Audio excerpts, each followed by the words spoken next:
ती 3 वाजता शेवटची खेळताना दिसली आणि 6 वाजता तिचा मृतदेह शेणाच्या ढिगाऱ्यातून बाहेर काढला। ज्या मुलांनी ज्याने बलात्कार केला त्याला सोडलं आणि आम्हाला इथे ठेवलं। आरोपी आमच्या ताब्यात पाहिजे होता आम्हाला। 3 तास, याच 3 तासात या नराधमाने तिच्यावर अत्याचार केला। त्या कोवळ्या जीवाला त्यानं गिधाडाप्रमाणे ओरबाडलं आणि शेवटी मन भरल्यावर दगडाने ठेचून तिची निर्गुण हत्या केली।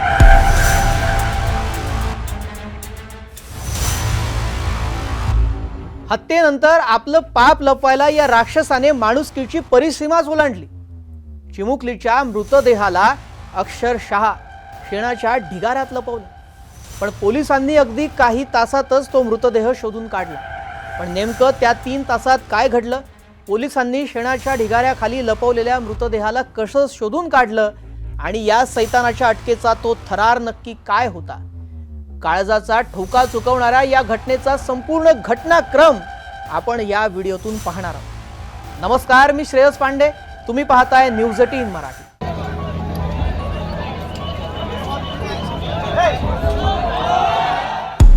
तारीख 1 मे 2026, ज्या दिवशी अख्खं राज्य महाराष्ट्र दिन साजरा करत होता, त्याच दिवशी हा नराधम महाराष्ट्रावर कधीच न मिटणारा घाव देण्याच्या तयारीत होता।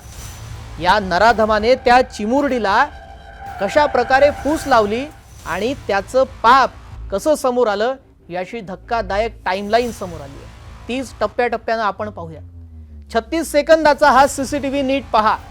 यातली प्रत्येक सेकंदाची वेळ माणुसकीला काळीमा फासणाऱ्या एका भीषण कटाची साक्ष देते। 1 मे दुपारची वेळ, घड्याळामध्ये 3:12 झाली होती। सीसीटीव्ही मध्ये ती निरागस चिमुरडी शेवटची या नराधमासोबत गोठ्याकडे जाताना दिसली। यानंतर जे घडलं ते ऐकून तुमच्या काळजाचं पाणी होईल। दुपारचे 3:45 चिमुरडी दिसत नाही म्हणून आजीची कासावीस होऊन शोधाशोध सुरू झाली। 4 वाजले, गावकरी गोळा झाले, पण ती कुठंच नव्हती।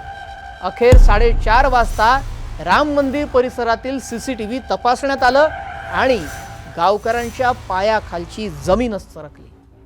नराधम भीमराव कांबळे तिला घेऊन जाताना स्पष्टपणे या सीसीटीव्ही मध्ये दिसला।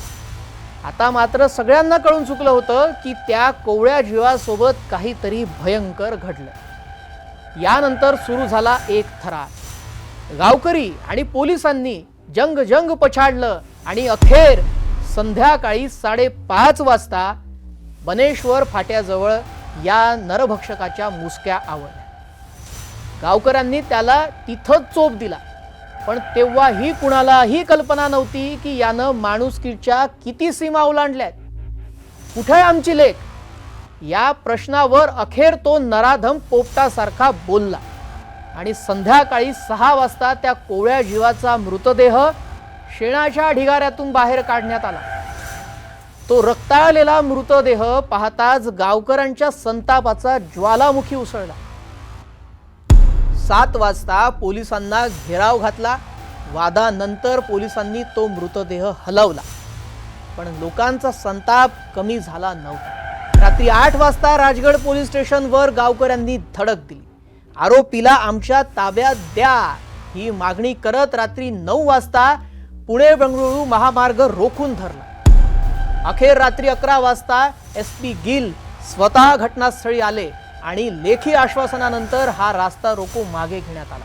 दुपारचे 3 ते संध्याकाळचे 6 हे 3 तास त्या चिमुरडीच्या कुटुंबासाठी आणि गावकऱ्यांसाठी हादरवून सोडणारे ठरले। कुटुंबीय आशेवर होते की आपली लेक सुखरूप परत घरी येईल, पण समोर आला तो तिचा मृतदेह। ज्या नराधमाने 4 वर्षाच्या लेकीसोबत हे कृत्य केलंय त्याला फाशीशिवाय दुसरी कोणतीही शिक्षा असू शकत नाही। अशा हैवानांना जगण्याचा अधिकारच नाहीये ना।